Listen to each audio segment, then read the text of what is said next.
Marvel fans aren't satisfied at all with the recent Marvel movies and shows, as unfortunately Marvel keeps disappointing its fans each time with bad writing that makes a connected universe feel disconnected. Marvel is in a serious crisis, and does it mean that Marvel's best days are behind it?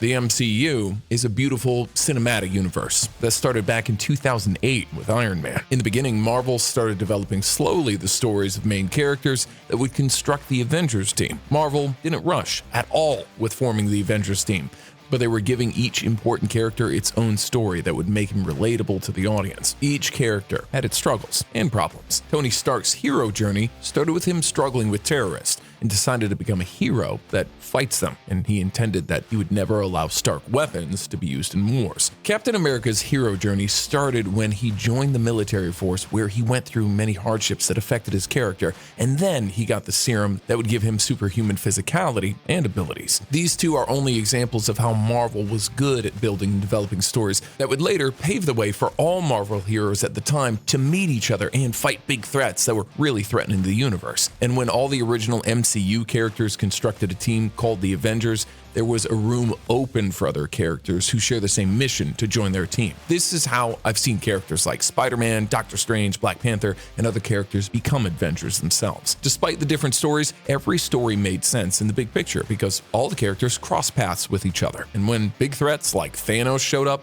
it made sense for all of them to fight together and try to defeat him. Doctor Strange wanted to protect his reality. Iron Man wanted to protect the Earth. And Black Panther wanted to protect his world. Despite the different goals that they all had, in the end, they wanted to defeat just one person, and it was Thanos. In the end, they all managed to defeat Thanos, which, spoiler alert, made the main characters have complete arcs. Yes, the MCU has lost some characters like Iron Man and Black Widow, but it was for a good reason, and it didn't feel forced at all. With the death of Thanos, all our heroes went back to their lives facing their problems. Doctor Strange started fighting with the Scarlet Witch. Spider-Man started dealing with the aftermath of his identity being exposed. Thor started fighting with Gore, and the universe that once felt connected became fully disconnected. The first saga in the MCU was called the Infinity Saga, and all Marvel heroes at the time were facing some threats because of the Infinity Stones. And Thanos was a huge threat just because he wanted to collect all the Infinity Stones to erase half the population of the universe.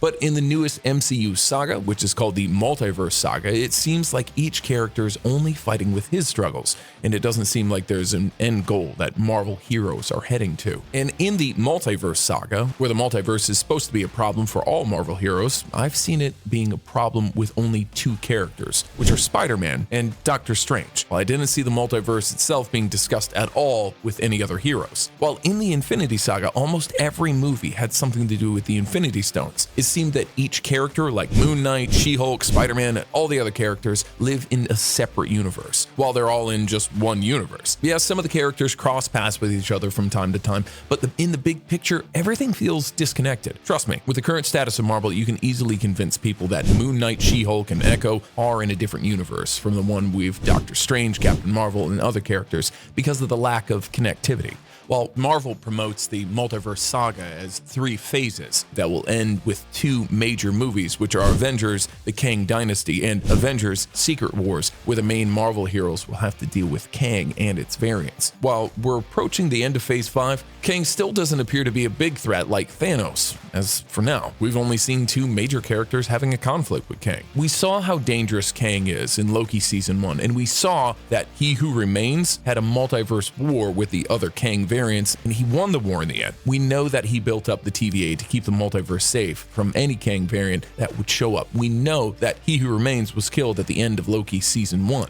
And Loki is the only one who's dealing with the aftermath of He Who Remains' death. No other character felt that the multiverse was in trouble or anything like that. It's like other characters are not connected with the multiverse falling apart at all. Characters like Doctor Strange and Wong should feel that something isn't right, but no, they don't know even if Kang or TVA exist. The only 2 other characters that dealt with one of the Kang variants are Ant-Man and the Wasp. They had a conflict with Kang the Conqueror in the quantum realm, and they managed to defeat it. But the movie failed to display Kang as a big big threat to the whole universe. Back in the Infinity Saga, each step Thanos made to collect the Infinity Stones was felt by all the main characters, and they did their best to stop Thanos from collecting all the Infinity Stones. If you compare Thanos and Kang, Kang doesn't seem like a threat at all compared to Thanos. Marvel is having some serious troubles while trying to execute the Multiverse Saga effectively. The main threat doesn't seem like a threat at all, and it seems like Marvel is just using the word multiverse as an excuse to bring back old characters as a short moment, like when they did in Spider-Man No Way Home and Doctor Strange in the Multiverse of Madness.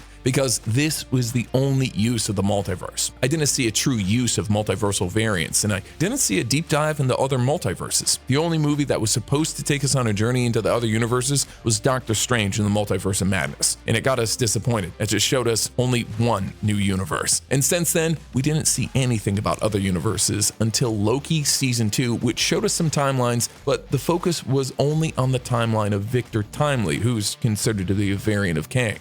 Except for these two. All the other MCU movies and shows didn't show us anything about the multiverse or Kang. And the upcoming movie that's expected to show us new universes is Deadpool 3. Marvel is struggling with this saga, and it looks like they can't make the fans feel that the MCU is a connected universe. And this issue came up because one of the main reasons is its diversity. At the end of Infinity Saga, Marvel took a new approach to its production process, and instead of focusing on the production of a few movies each year, Marvel decided to increase the volume of the movies that they would produce each year, in addition to the high number of Disney shows that should be produced each year. The decision to increase the volume of content created by Marvel led to having a wide diversity of characters in the MCU, and this made it hard to make everything feel connected. Increasingly, the quantity of content was just a distraction to Marvel, as it led to quality being the price, as it's hard to have both quality and quantity.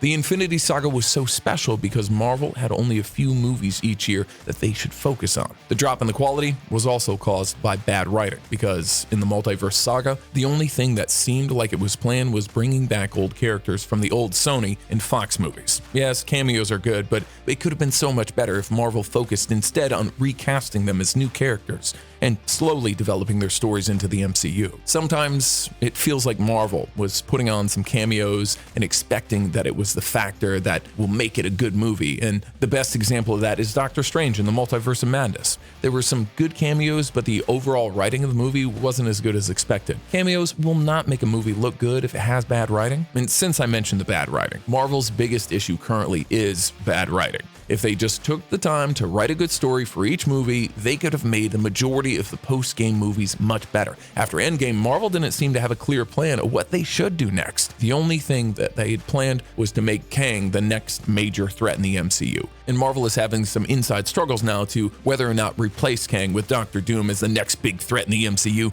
because of the legal issues that Jonathan Majors is facing. Marvel is failing to make a good multiversal saga. They even failed at making a main character for the MCU in this new saga, because if you look back to the Infinity Saga, Iron Man was the main character in the MCU, and he was the one bringing all the other characters to fight against any possible threat that imposes a danger against the universe. I could also argue that Iron Man, Captain America, and Thor were the heart of the MCU, and they were the ones who led the final fight against Thanos, and they were also the ones responsible for Thanos' defeat. But now there's no leading character in the MCU. Some people say it's Doctor Strange, but we haven't seen him since the Multiverse of Madness, and a leader can't be absent from all the chaos going on in the multiverse with Kang. Some people may argue that it's Loki, and that can be understandable since Loki's the only one who's aware of the true danger of Kang. But Loki can't be the leader of the MCU since his role is still small in the grand scheme of things. If you compare him with the role that Iron Man has played in the Infinity Saga, you'll notice the difference. Recently, it was leaked that Marvel planned to replace Iron Man, Captain America, and Thor with Captain Marvel, Spider-Man, and Doctor Strange,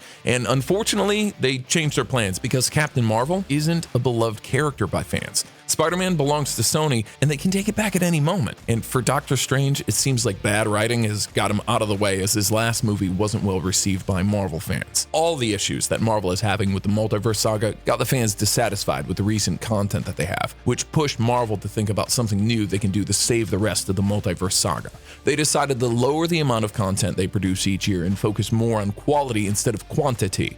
Of course, this decision will not affect the movies they're planning to release, but it affects only Disney Plus shows, as many of them will get either delayed or canceled. They have concluded making this decision not only because of the drop of quality in the writing, but also because of the drop in the quality of VFX, as many fans have complained about that, and it seems like Marvel has heard their complaints and they're taking action to solve their issues surrounding VFX. In recent news, it seems like Marvel is considering bringing back Robert Downey Jr. to play his role as Iron Man, and Scarlett Johansson to her previous role, Black Widow, and probably even bring back Chris Evans to play Captain America. While bringing back old heroes is kind of a big deal, it wouldn't be enough to fix Marvel's problems right now, because their problems can be fixed with good writing. As proof of that, everyone loves Loki because his Disney show has good writing in both season 1 and season 2, and fans aren't criticizing it at all. They're praising it. You may say it's because he's an older character, and that's why everyone loves Loki. But I would disagree, because if you look at Thor, even if he is an old beloved character, as soon as Marvel fans watched Thor: Love and Thunder, they started backlashing the movie because it had bad writing. Overall, these two solutions will not fix the Multiverse Saga completely, but they will at least save part of it. Despite all the bad movies and shows we got in Phase 4 and Phase 5, Loki was a good Disney show, and the upcoming Echo series looks also promising. Spider-Man: No Way Home was a good movie. This proves the point that all of Marvel's problems can be solved with just good writing. Endgame was a good name for a movie because it seemed that Marvel's plans ended with it, and it seems like they weren't planning anything beyond Endgame. If they just took a break to plan everything that would come after the Infinity Saga, they could have produced a better written Phase. A well-written Phase should have a leading character, a connection between all the current Marvel heroes, or at least the majority of the current Marvel heroes, a well-written story, and a well-written villain too. Those are the characteristics that should be present in the Multiverse Saga for it to be successful. If Marvel doesn't develop those characters into the Multiverse Saga, it will fail, even if they bring back in the old MCU characters, or even if they bring in the X-Men into the MCU. The one thing that you can do to help Marvel save the MCU is subscribe to the channel, and hopefully Marvel's best days aren't behind it.